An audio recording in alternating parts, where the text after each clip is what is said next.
Hey everyone, it's Celeste. It's still hot. We are in roughly the middle of July, zone 9B, and it's still horribly hot. The heat wave is breaking a little bit, but it's still pretty bad. So I thought what I would do is talk about some thing that's really, really cool and something that I love, and clearly you can see because I have way too many of them, which is Aeonium Crests. And I just wanted to provide a little bit of information, but in this video, in addition to that, I'm going to show you some of the maintenance that needs to be done, and I'm actually going to do that maintenance on this Medusa crest. I'll walk you through what are the step-by-step items that you need to do just to kind of help these plants out when they get into this level of dormancy and why we're doing that. And so you'll go for something that looks like this to something that looks like this.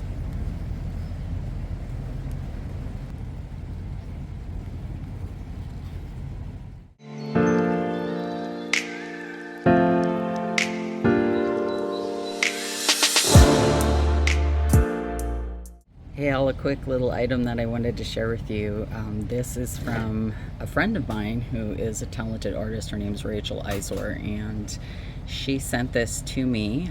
Absolutely stunning.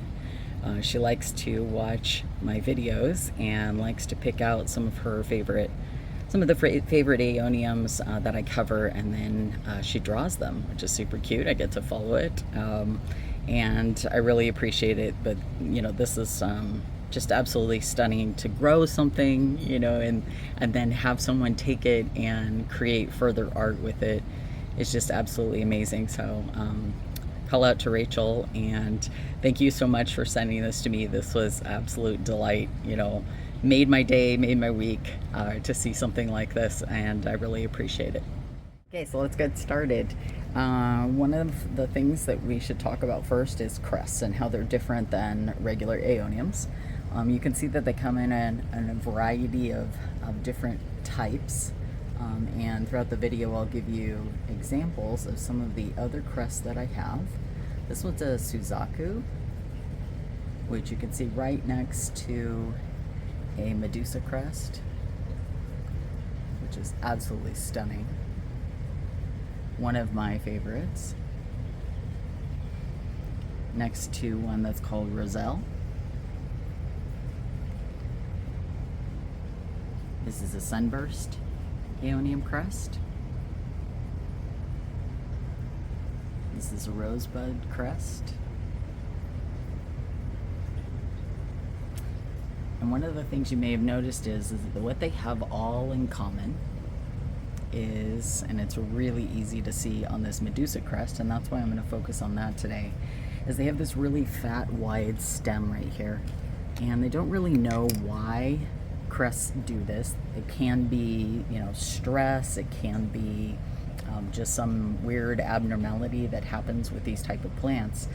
But there's a couple of things about them that you do need to think about, because taking care of them is a little different. The first thing that I will caution you about is that these tend to be more expensive when you're looking to buy Aeoniums. So you know, keep that in mind as you are thinking about, hey, I want to have some of these in my yard.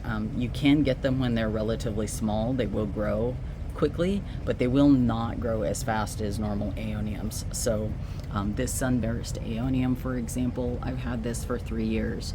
And if you've watched some of my other videos, you've seen some of the Sunburst Aeoniums that I've had for 2 years, and they're huge. You know, they're probably 1.5 feet, almost 2 feet tall. And this is the amount of growth that you see off of this little guy. So it's slower growth rate overall, nothing to be concerned about when you experience that.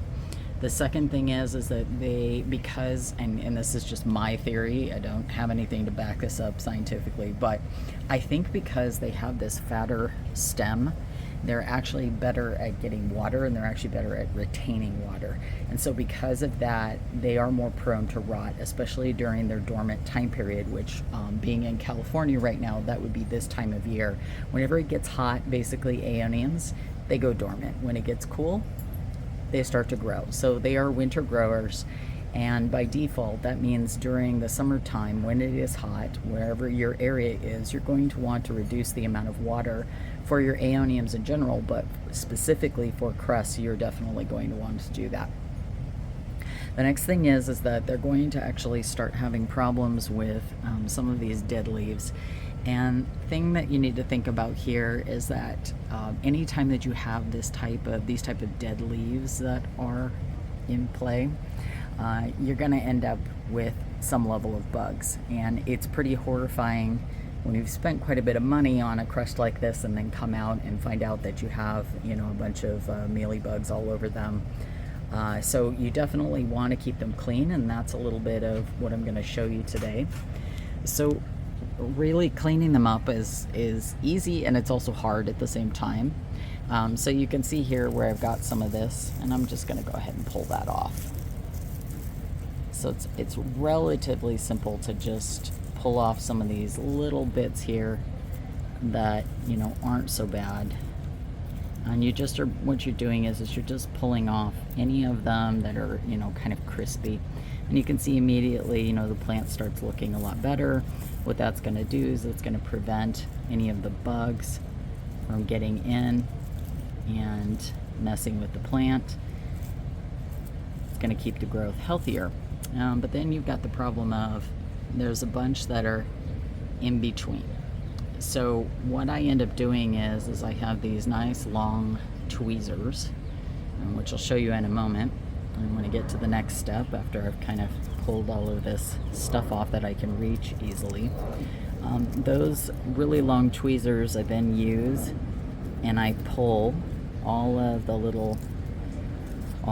little leaves out of there. So it's nice because if you like tending to plants and you like pulling some of these little things off, it's fine.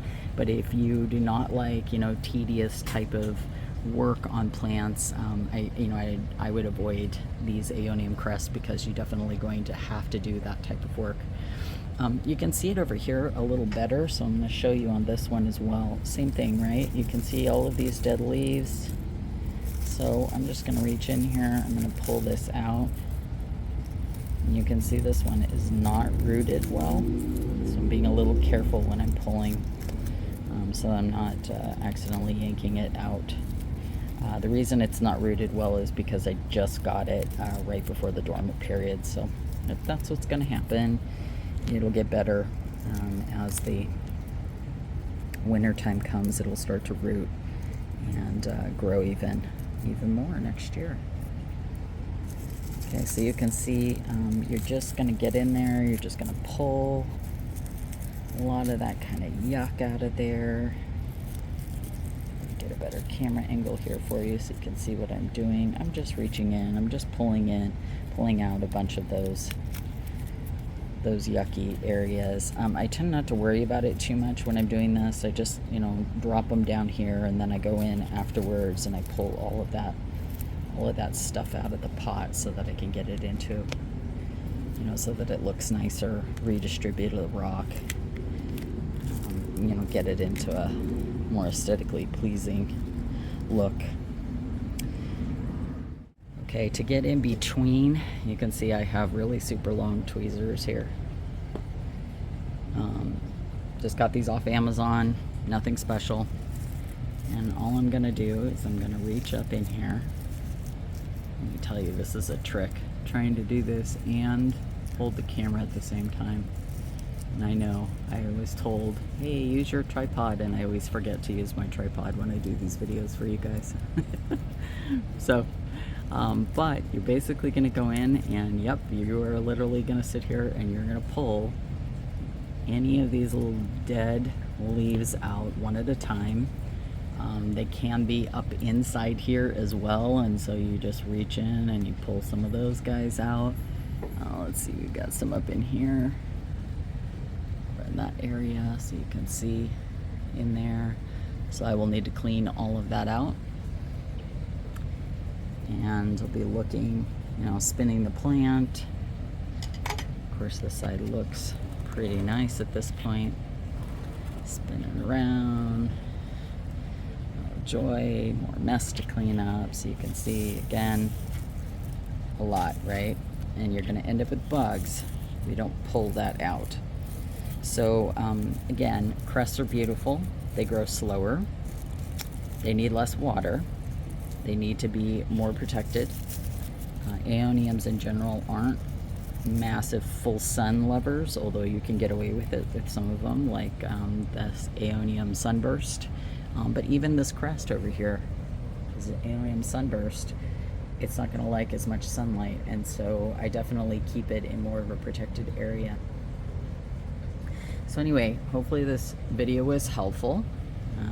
I'm going to go ahead and continue working on these. I won't bore you with watching me pull all of this apart, although I'm sure that there's some level of, you know, it's like all those people that like watching those blackhead popping videos, right? It's the same kind of thing. But I won't bore you with that. But just wanted to give you a little quick update about Aeonium Crests and some quick tips on how to take care of them during their dormant period. Hope you're having a great weekend. As usual, if this type of content is helpful for you, please like and subscribe.